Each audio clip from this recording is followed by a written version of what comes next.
지문. 우리가 100% 이해하기는 어려울 수 있으나 그래도 어떻게 풀면 좋을까라는 걸 한번 생각을 해보면서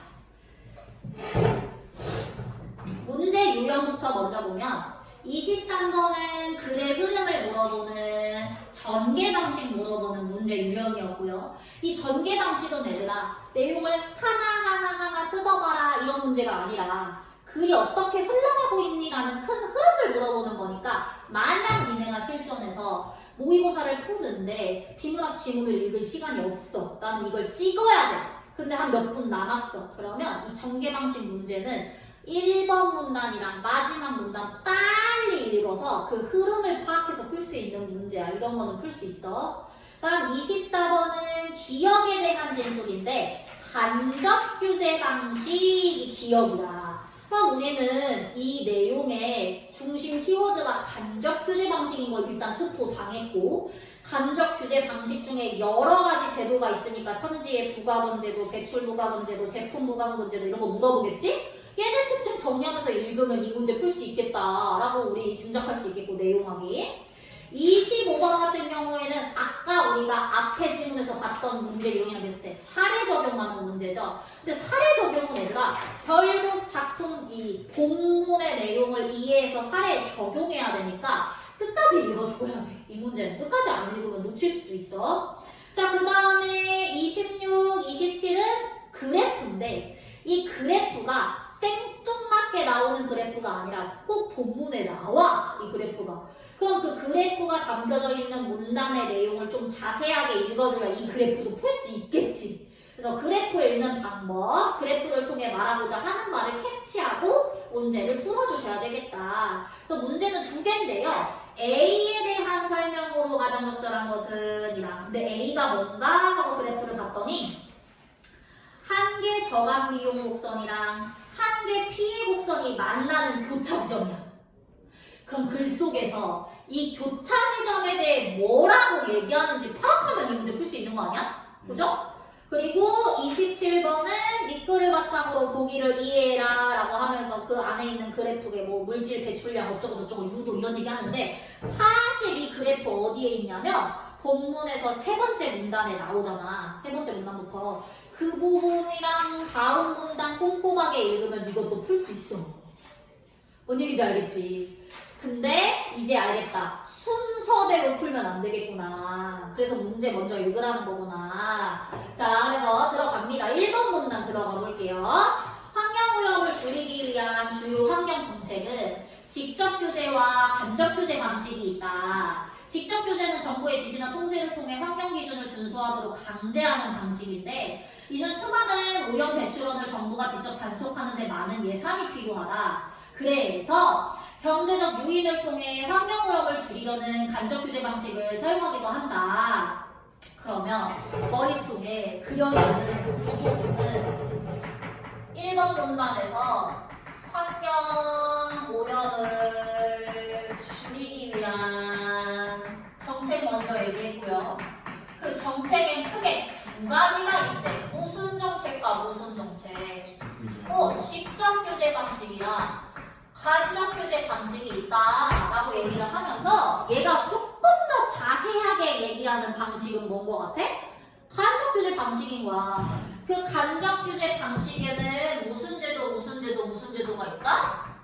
부가금 제도랑 보조금 제도랑 예치금 제도가 있다라고 얘기하는 거 보니까 뒤에 얘기는 얘와 관련된 얘기일 거야 라는 거 우리가 추측할 수 있고. 자, 2번 문단.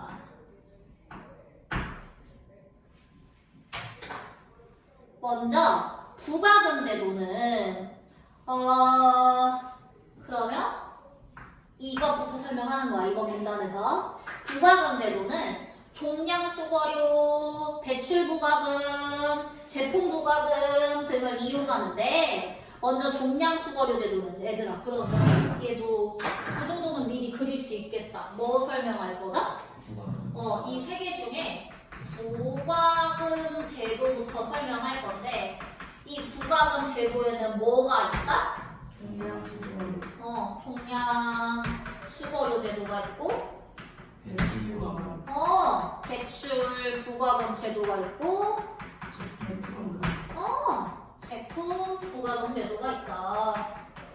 근데 그 세 개를 다 얘기하지는 않더라고 이번 문단이. 읽어보면 종량 수거료 제도는 오염물질 단위당 수거료를 징수함으로 오염물질 배출량을 줄이려는 경제적 요인이 된다.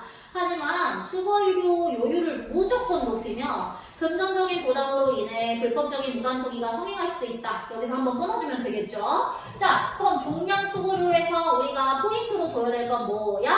얘는 우리가 한마디로 엄마들이 버리는 쓰레기 봉투, 음식물 쓰레기 봉투 그런 거야. 야, 근데 쓰레기 봉투 하나 샀는데 10,000원을 매긴다고 치자. 그 봉투 하나에 10,000원이면 사람들이 그 봉투 살까 그냥 갖다 버릴까?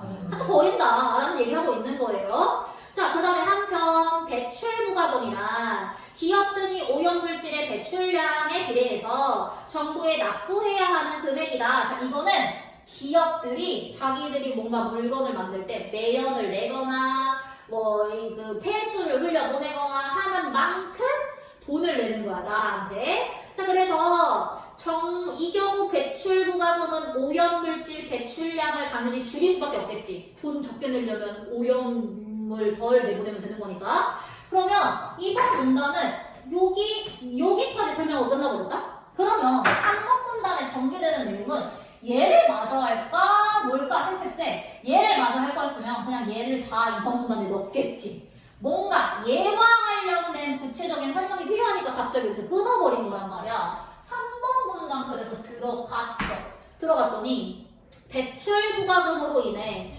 오염물질 배출량이 줄어드는 원리는 다음과 같다. 3번 문단의 핵심은 배출 부가금이라는 제도가 뭐를 줄이는 원리? 배출량을 어떤 원리로 줄이는 거냐 라는 그 원리 설명을 할 거래. 그러면서 그래프가 나온 거야. 그래서 그래프를 봤더니 자, 그래프 항상 나오면 X축, Y축 잘 보시고요. 그래프가 이렇게 생겼는데 X축은 뭐라고 써져 있고 Y축은 뭐라고 써져 있어? 배출량, 오염물질 배출량이겠죠. Y축은 뭐야? 금액이야. 그럼 얘들아 뭐냐? 기업이 물질을 배출을 이렇게 많이 하면 많이 할수록 금액은 어떻게 되는가 뭐 이런 얘기를 하는 건데 볼게요. 배출 부가금으로 인해 오염물질 배출량이 줄어드는 원리는 그림과 같다. 제품 생산자의 경우를 가정해보자. 잠깐 스탑. 얘들아 이 그래프 읽을 때 너네는 누구한테 개입해야 되냐면 정부가 아니라 기업이야. 회사야. 내가 회사야. 회사 제품 생산자인데 그림에 한계 저감 비용 곡선. 이 곡선은 생산자가 현재 수준에서 오염물질 배출량을 1 단위를 더 줄이는 데 필요한 뭐를 나타낸 거다? 추가적인 비용. 그러니까 이거는 오염물질 배출량. 내가 이걸 줄이기 위해 써야 되는 돈인 거야. 됐지? 자, 그림에서 오염물질 배출량이 E2라면 얘들아 한 E2가 이 정도 있다고 치자고. 자, 그 그래프 보세요. 보면 곡선 한 여기쯤 점을 찍어놔봐. 이 정도라면 한계 저감 비용 그대로 따라갔을 때 뭐가 되어 있어? P2 정도를 내게 돼 있대, 돈을. 됐지? 여기까지 확인했죠? 자, 근데 만약에 배출량을 EP1로 자, 배출량 늘어난 거야? 줄어든 거야? 줄이면 봐봐, 이거 그대로 따라 올라가. 그럼 금액이 올라가죠. 금액이 비싸졌어. 엥? 왜 배출량 줄었는데 금액이 올라갔을까? 줄이기 위한 예산 투자. 줄이기 위해서 내가 예산을 투자를 해야 돼.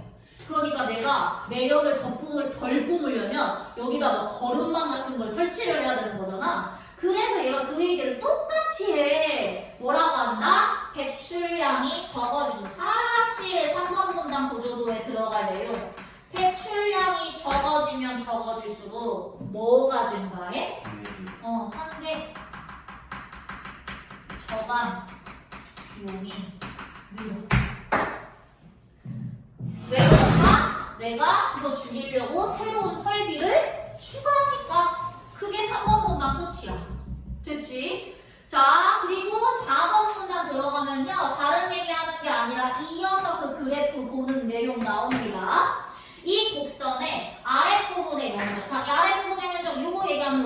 밑에. 네. 이 아랫부분의 면적은 그래프 각 지점에 한 개 저감 비용을 더한 것이므로 오염물질 배출량을 줄이는 데 들어가는 비용의 뭐를 나타낸다, 이 면적은? 비용이야. 자, 이 0에서 EP2로 배출량을 줄이기 위해 지불해야 되는 저감 비용은 1에. 왜 1일까? 자, 여기가 2죠. 이 0이죠. 여기에서 여기만큼 줄이는 거니까 이 정도의 면적만 보라는 거야. 그치지? 그것만 이해하면 돼. 자, 그래서 이거 EP2에서 EP1로 배출량을 줄여? 그러면 어느 정도 줄인 거야? 여기서 요만큼 줄인 거니까 이 정도 면적만큼인 거잖아. 됐지? 그거 이해하면 돼. 그대로 따라가면 돼. 자, 그래서 그런데 세모 정부가 오염물질 1단위를 배출할 때마다 T만큼의 배출 부가금을 징수를 한다면 생산자는 어떤 선택을 하게 될까? 생산자가 EP2만큼 오염물질을 배출하면 EP2의 부가금 뭐까지 곱해? T까지 곱한 면적이 뭐만큼 배출 부가금을 지불해야 된대? A, B, C, D A까지 돈을 더 내야 된다고. A가 얘들아 어디 있어? 여기 거리 여기 위까지 있지? 그러니까 돈을 더 내야 되는 상황이 만든다는 거야. 자, 그래서 원래 배출량이 EP2인 생산자가 ET로 오염물질을 줄일 때 CD만큼 저감 비용이 들지만 배출 부가금은 CDA만큼 줄어들기 때문에 생산자는 그럼 당연히 자기가 이득 보는 상황은 뭐야? 이 A를 없애야 되잖아. 안 되는 상황이잖아. 그러니까 배출량을 무슨 수준으로 낮출 거다? 이 T만큼 낮출 거다. 그럼 여기까지 4번 문단까지가 배출량 줄이는 원리인 거야. 됐지? 자, 거기까지 읽었어. 그럼 우리는 무슨 문제를 풀러갈 수 있어? 24번. 일단 23 풀 수 있고요. 24도 풀 수 있고요. 그리고 25도 할 수 있어요. 26, 27. 되게 많이 풀 수 있네요. 일단 23번의 정답은 몇 번인 거 바로 눈치챌 수 있다. 3번. 3번.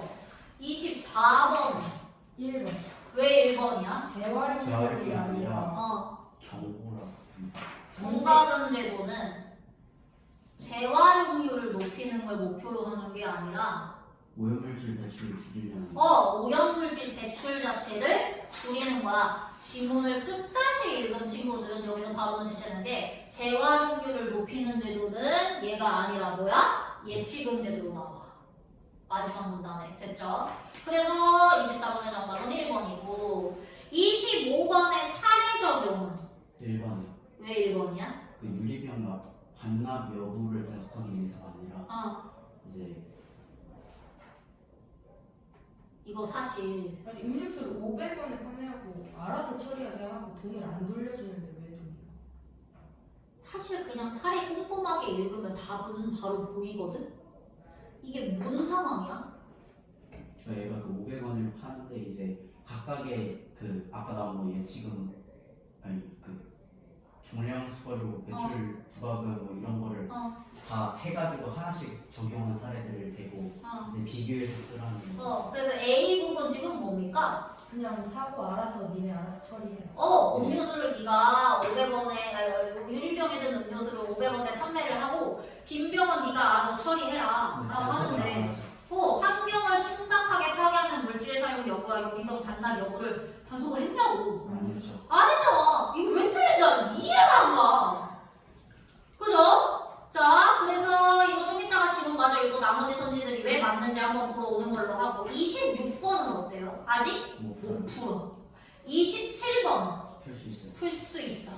자, 이거 정답 몇 번이었어? 2번. 왜 2번이었어? 정부가 보조금을 지급하지 않거나 부가금을 부과하지 않을 경우 생산자의 저감 비용은 B에서보다 C에서 더 높을 거래. 이게 왜 틀릴까? 부과하면 이게 아까 A 튀어나온 것처럼 해서 C에서 더 높아서 아니 B가 더 B에서 높아서 B가 더 높은 거죠. 왜 B가 더 높아요? 그러니까 그래프만 봐도 B가 저는 PC가 어디 있지? 뭘 봐야 될지 애들이 아 이거 모르겠대. 그래프 위에 거 이거 봐야지. 이 문제가 바로 위에 있는 이 그래프 보는 거잖아. 이렇게 돼 있죠? 그리고 이 교차 지점이 B고 여기가 C고요. 잘할 것 같아. 여기가 랍니다.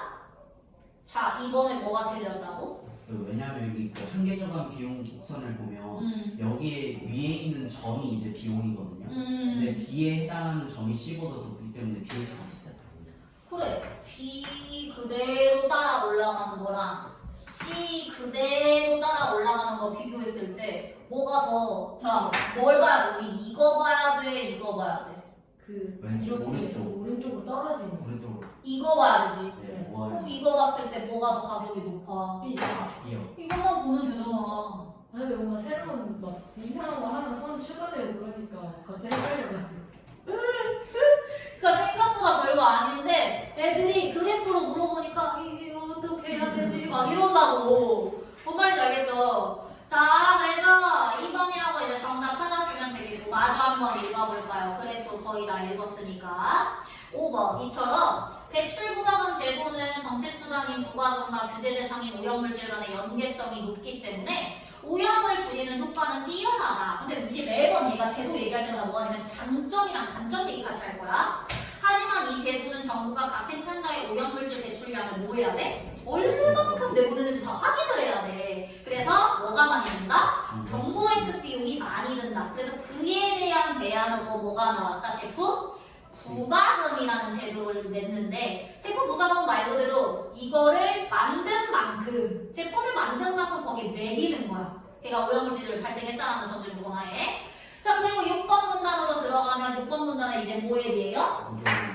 여기까지 이제 설명했고 요거 들어갈 차례인 거지 이제 여기서부터. 자, 그래서 보조금 제도는 재정적인 보상을 통해서 경제적 유인을 제공하는 거고 보조금 제도에는 저감시설 보조금제랑 저감시설 보조금제만 얘기 안 해. 네. 그죠? 그래서 저감시설 보조금제 특징 설명해 줄 거고 그러면 정부가 7번 문단 저감 보조금을 정하는 기준은 뭐냐 그 사회의 자원이 가장 효율적으로 이용되는 상태 뭐라고 한다 내고 사회적 최적 수준이라고 하는데 오염물질 1단위가 증가할 때 추가로 발생하는 사회적 비용을 오염의 한계 피해 비용이라고 얘기하고 이 한계 피해 비용 곡선이랑 한계 저감 비용 곡선이 교차하는 지점 우리 아까 그래프에서 봤던 거 얘네 얘기하는 거잖아. 네. 교차하는 요 지점 이 지점이 뭐가 된다는 거야? 사회적 최저. 사회적 최적 수준이라고 본다는 거야. 여기로 얘네들이 오염물질을 이만큼만 내게 유도한다라는 거야. 그래서 이것만 제대로 읽었잖아. 무슨 문제가 바로 풀려? 26번 A. A가 뭐였다? 표처 지점이었다. 얘가 뭐였다? 사회적 최적 수준이었다. 그래서 답은 바로 뭐가 나온 거야? 4번이야. 다 지문에 근거가 있다고. 뭔 얘기인지 알겠죠? 그렇게 풀면 되는 문제인데 괜히 내용이 너무 흐름이 복잡하니까 애들이 중간중간 내용 정리가 안 돼서 꼬여. 문제 유형 먼저 봐야 돼요. 알겠죠? 다음 주는 좀 쉬어가는 타입입니다. 4주차가 예술 지문이에요. 쉬워요. 예술 지문, 두 지문 다 풀어오시면 되고 얘는 아마 호로록 이렇게 일 거야. 짧아요. 짧아. 예술 지문은 그리고 물어보는 것도 많이 없어. 3월 거라